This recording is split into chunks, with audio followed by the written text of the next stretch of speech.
سالانہ شورا کا اجلاس ہوا ہے، اس میں بھی ہم نے یہی فیصلہ کیا کہ ہم احتجاجاً یہ پریس کانفرنس میں اپنے مطالبات بیان کرنا چاہیں گے۔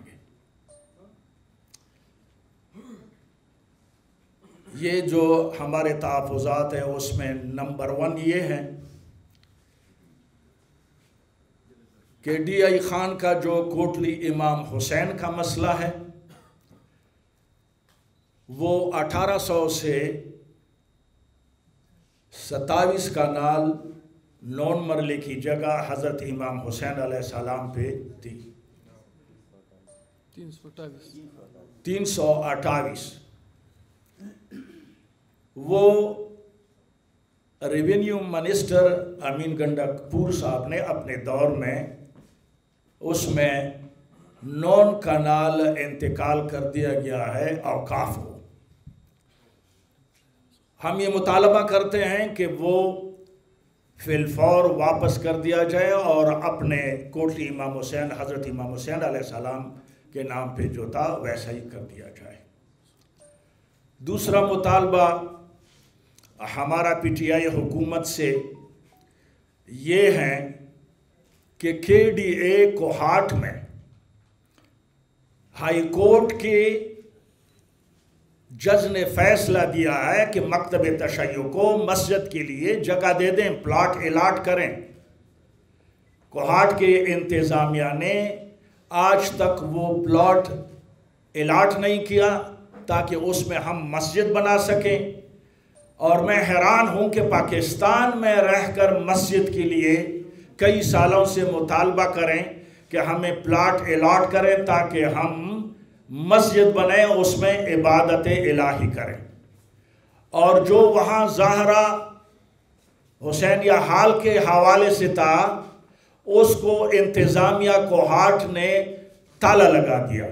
وہاں نمازیں ہوتی تھی، قرآن مجید کے درس و دروس کا سلسلہ تھا۔ اب یہ مجھے نہیں معلوم کہ اس سے انتظامیہ کو میں کون سا نام دوں۔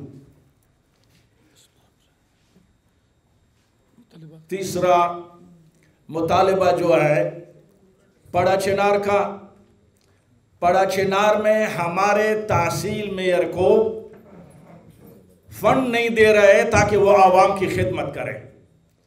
حالانکہ ابھی جو آخری ہم نے الیکشن کرایا ہے 11,000 ووٹوں سے MWM کا جو کینڈیڈیٹ ہے وہ جیتا ہے 32,000، لیڈ کی 11,000 کی ہے۔ تو گزارش یہ ہے اس حکومت سے کہ ہمارے جو جائز مطالبات ہیں ان کو فوراً منظور کیا جائے، اور اس کے علاوہ جو ہمارے KPK میں FIR کٹائی گئی ہیں علماء پر شیڈول 4 میں جو ڈالے گئے ہیں خاصتاً ہری پور اور بٹھ آباد کے اضلاع میں، یہ گزارش ہے کہ یہ فوراً ختم کر دیا جائے، جس کا ذکر ہم پہلے بھی کر چکے ہیں۔ اور مختلف ضلعوں میں پابندی لگائی گئی ہے کہ فلان علامہ اور فلان علامہ جو ہے وہ یہاں تقریر نہیں کر سکتے۔ لہٰذا میں اپنی گفتگو کو مجلس علماء شیعہ پاکستان کے حوالے سے KPK کی طرف سے اپنے گفتگو کو میں ختم کرنا چاہوں گا۔